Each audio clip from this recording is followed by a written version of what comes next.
आज आहे 24/3/2024ची अव्यक्त बापदादांची अव्यक्त मुरली. रिवाइज डेट आहे 13/3/98. मुरलीचे शीर्षक आहे होली शब्दाच्या अर्थ स्वरूपामध्ये स्थित होणे अर्थात बाप समान बनणे. आज बापदादा आपल्या होलिएस्ट, हायेस्ट आणि रिचेस्ट इन दी वर्ल्ड असलेल्या चोहो बाजूंच्या मुलांना पाहत आहेत. भले साकारमध्ये सन्मुख आहेत किंवा दूर बसलेले असूनही मनामध्ये समीप आहेत. चोहो बाजूंच्या मुलांना पाहून हर्षित होत राहतात. प्रत्येक मुलगा असा होलिएस्ट बनतो जो संपूर्ण कल्पामध्ये आणखी कोणीही असा महान पवित्र आत्मा ना झाला आहे ना होऊ शकणार. वेळोवेळी धर्म आत्मे, महान आत्मे पवित्र राहिले आहेत, परंतु त्यांची पवित्रता आणि तुमची पवित्रता यामध्ये फरक आहे. यावेळी तुम्ही पवित्र बनता. याच पवित्रतेची प्राप्ती अथवा प्रारब्ध भविष्यात अनेक जन्मांपर्यंत तन मन धन संबंध संपर्क आणि त्यासोबतच आत्मा देखील पवित्र आहे. शरीर देखील पवित्र आणि आत्मा देखील पवित्र असेल अशी पवित्रता तुम्ही आत्मे प्राप्त करता. मन वचन कर्म तिन्ही पवित्र बनल्याने असे प्रारब्ध प्राप्त होते. तर असे होलिएस्ट आत्मे आहात. स्वतःला असे श्रेष्ठ होलिएस्ट आत्मे समजता का? आता बनला आहात का बनत आहात? बनणे सोपे आहे की थोडे थोडे अवघड आहे?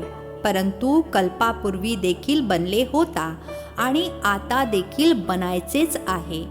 पक्के आहे की थोडे थोडे चालवून नेता? नाही. स्वप्न मात्र अपवित्रता देखील संपणारच आहे. इतका निश्चय आहे ना की आज बनत आहोत आणि उद्या नक्कीच बनणार. तर होलिएस्ट सुद्धा आहात आणि हायेस्ट सुद्धा आहात. उच्च ते उच्च बाबांची मुले उच्च ते उच्च आहेत. हायेस्ट बनता म्हणूनच तर पूजले जाता. भले आजकालचे हायेस्ट आत्मे सत्कर्मी राजा होते, आता तर नाहीयेत. भले मग प्रेसिडेंट असो नाही तर प्राईम मिनिस्टर असो, परंतु ते पूज्य बनत नाहीत. तुम्हा पूज्य बनणाऱ्या आत्म्यांसमोर ते पुजारी बनून नमन आणि पूजन करतात. आताही स्वराज्य अधिकारी बनता आणि भविष्यामध्ये देखील राजांचेही राजे बनता. तर असे हायेस्ट पद प्राप्त करता. त्याचसोबत रिचेस्ट इन दी वर्ल्ड आहात. तुमचे टायटलच आहे पद्मा पदमपती आणि असा खजिना आहे जो अरबपती खरबपती अरब खरबकडून देखील असा खजिना प्राप्त करू शकणार नाही. तुम्ही श्रेष्ठ आत्मे बाबांद्वारे असे भाग्य बनवत आहात जे अनुभव करता आणि वर्णन सुद्धा करता की आमच्या पावलामध्ये पदम आहे. पावलामध्ये पदम आहेत का 100 आहेत की 1000 आहेत? असे कोणी मोठ्यात मोठा मिलेनियर सुद्धा इतकी कमाई करू शकत नाही. एका पावलाला किती वेळ लागतो? पाऊल उचला किती वेळ लागतो? सेकंद. चला 2 सेकंद म्हणा. जरी 2 सेकंद सुद्धा म्हटले तरी 2 सेकंदामध्ये पदम. तर संपूर्ण दिवसामध्ये किती पदम झाले? हिशोब करा. असा कोणी मिलेनियर आहे जो एका दिवसामध्ये इतकी कमाई करेल? असे कोणी असेल तर रिचेस्ट इन दी वर्ल्ड आहात ना. आणि तुमचा खजिना असा आहे ज्याला आग सुद्धा जाळू शकत नाही, पाणी बुडवू शकत नाही, चोर लुटू शकत नाही, राजा देखील खाऊ शकत नाही. असा खजिना या पुरुषोत्तम संगम युगामध्येच प्राप्त करता. तर आपला असा स्वमान स्मृतीमध्ये राहतो का? राहतो की नाही? मागे बसलेले हात हलवत आहेत. मागे बसलेले आरामात बसले आहात ना. रिचेस्ट इन दी वर्ल्ड आहात तर आरामच आराम आहे. मोठ्यात मोठ्या युनिव्हर्सिटीमध्ये देखील शिकण्यासाठी असे कोचावर बसत नसतील, परंतु तुम्ही बेगर टू प्रिन्स आहात.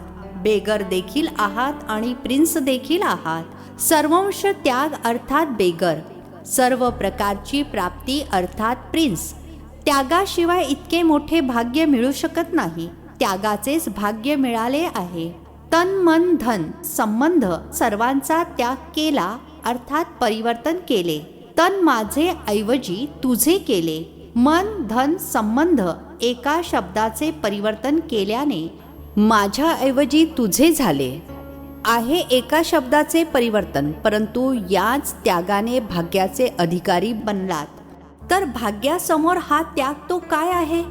छोटी गोष्ट आहे की थोडी मोठी सुद्धा आहे? कधी कधी मोठी होते.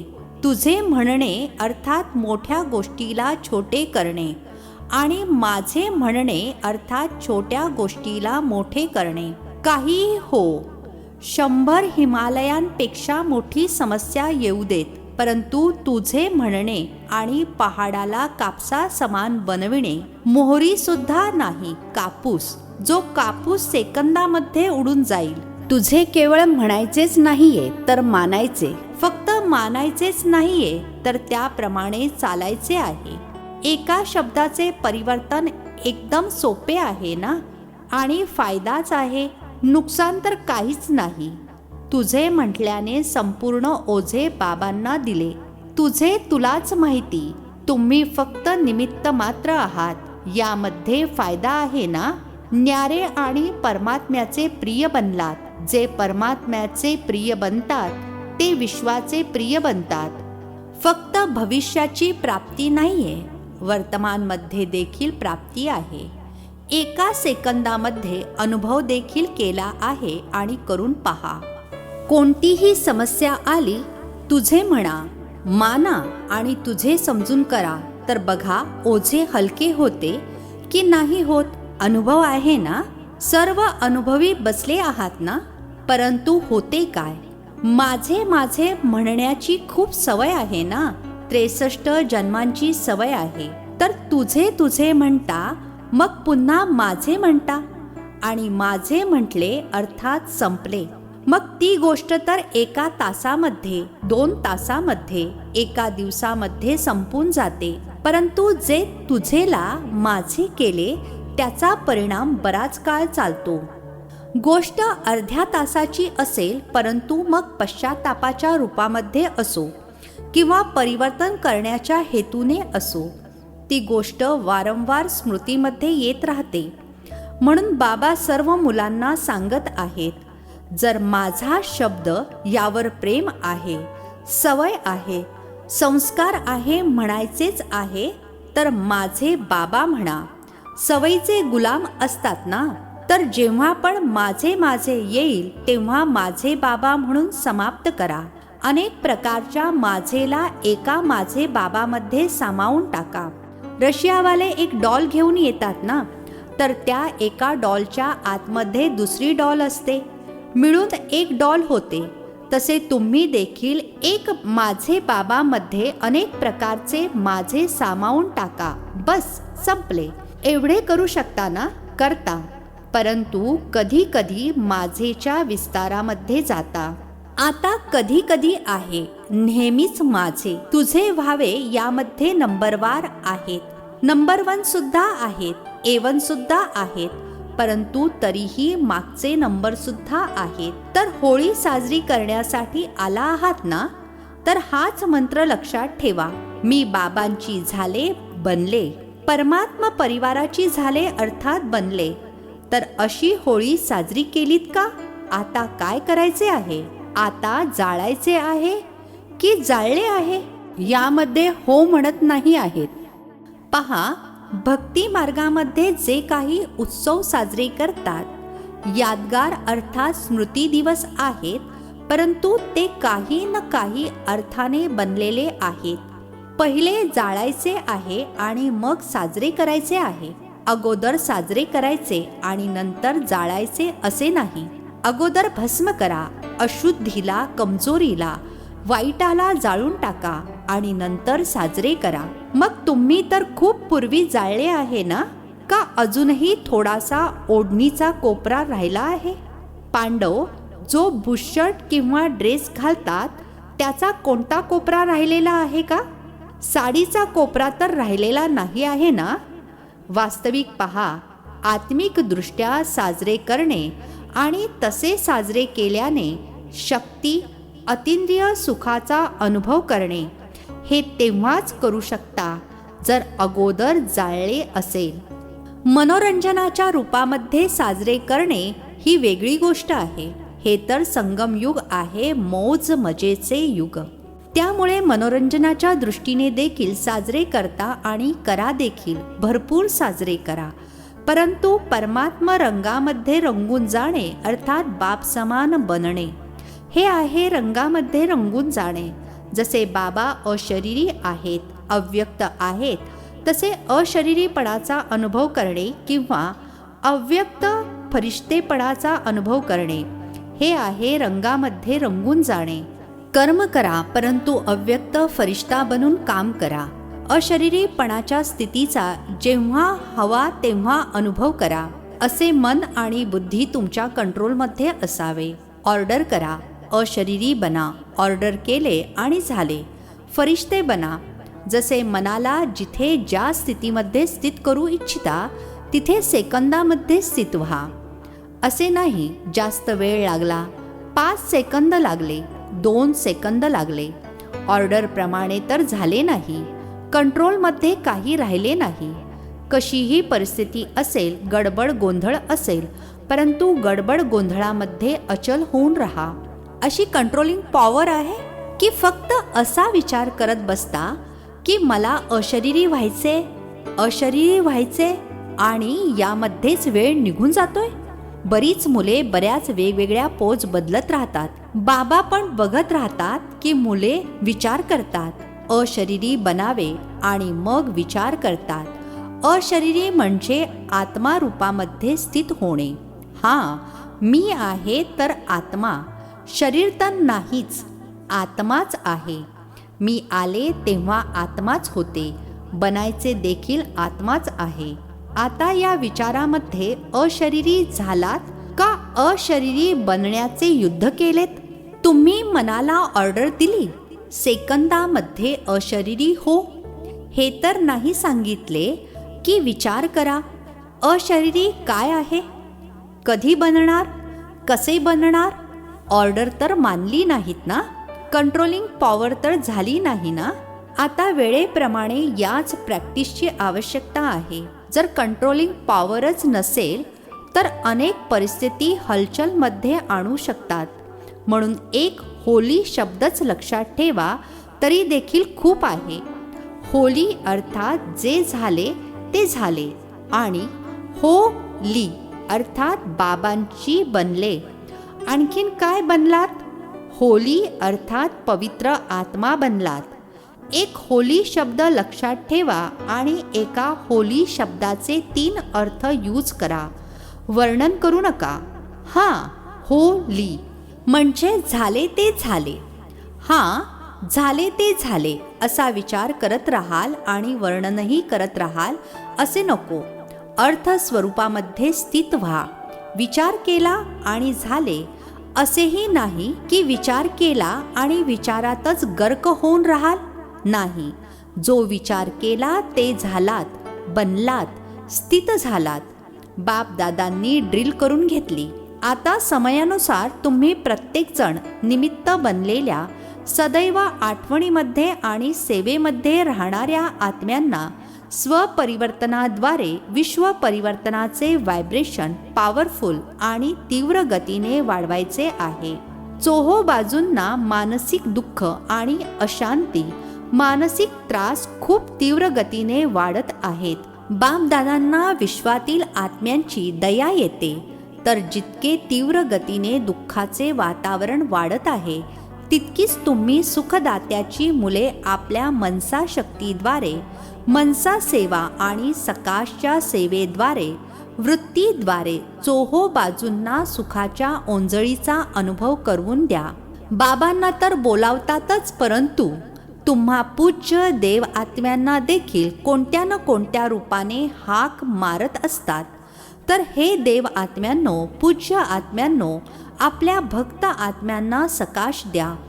वैज्ञानिक सुद्धा विचार करत आहेत की अशी इन्व्हेन्शन अर्थात शोध लावावा ज्याने दुःख नाहीसे होईल.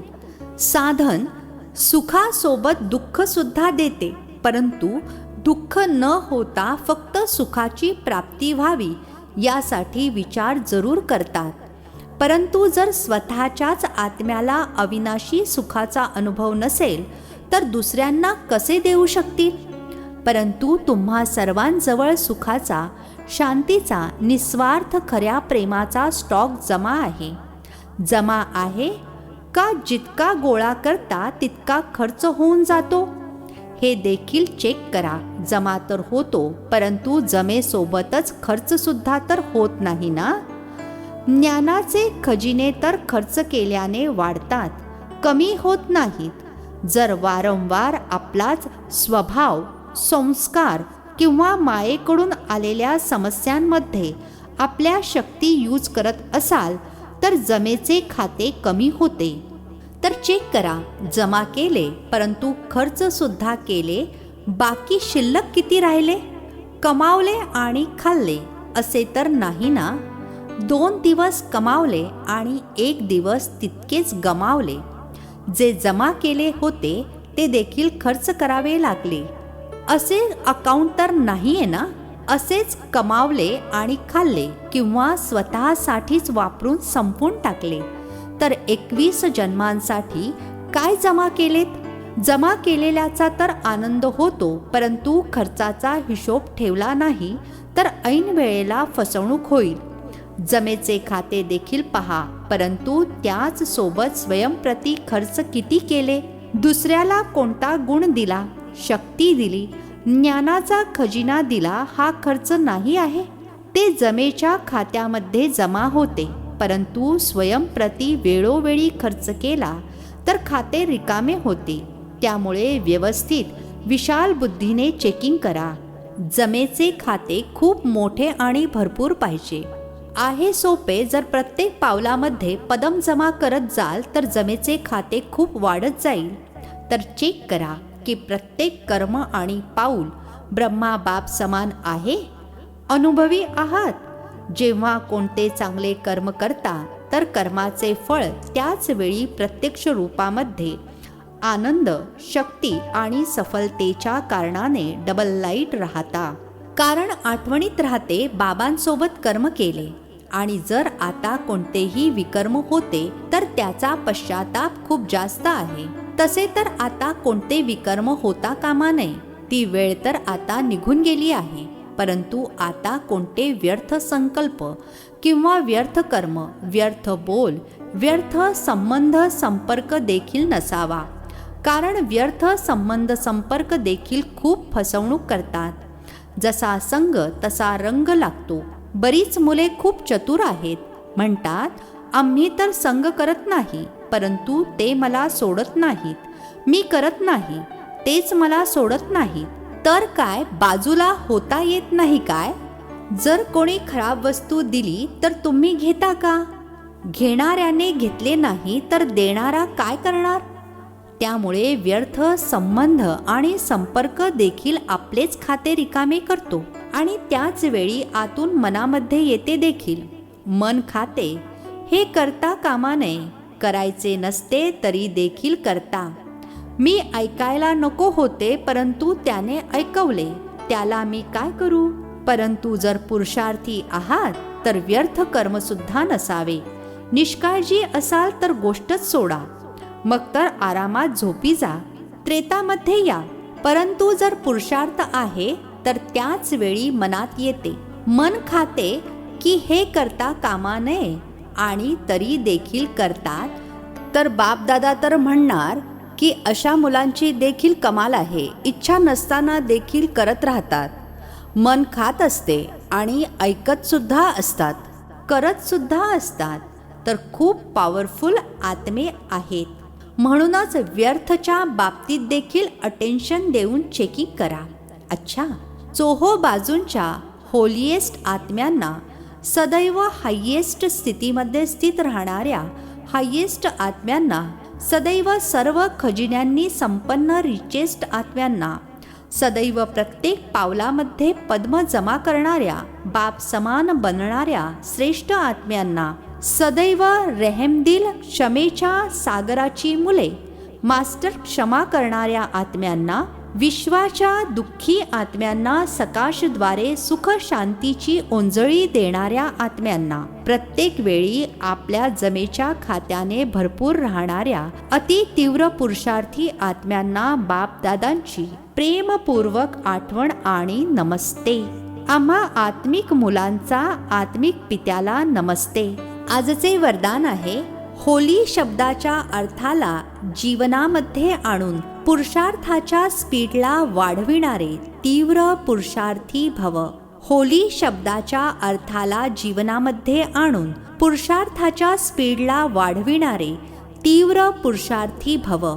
स्पष्टीकरण आहे, होली अर्थात जी गोष्ट होऊन गेली त्याला संपूर्ण नष्ट करणे, झाले ते झाले करून पुढे जाणे, हेच आहे होली साजरी करणे.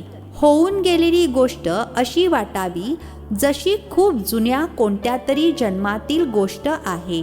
जेव्हा अशी स्थिती होते तेव्हा पुरुषार्थाचा स्पीड वाढतो.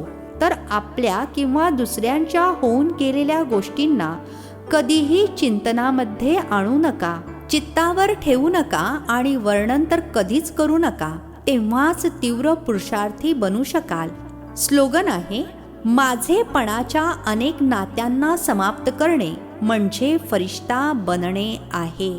माझेपणाच्या अनेक नात्यांना समाप्त करणे म्हणजे फरिश्ता बनणे आहे. अच्छा, ओम शांती. नवनवीन मराठी व्हिडिओज प्राप्त करण्यासाठी सबस्क्राईब करा मराठी गॉडलीवूड चॅनलला.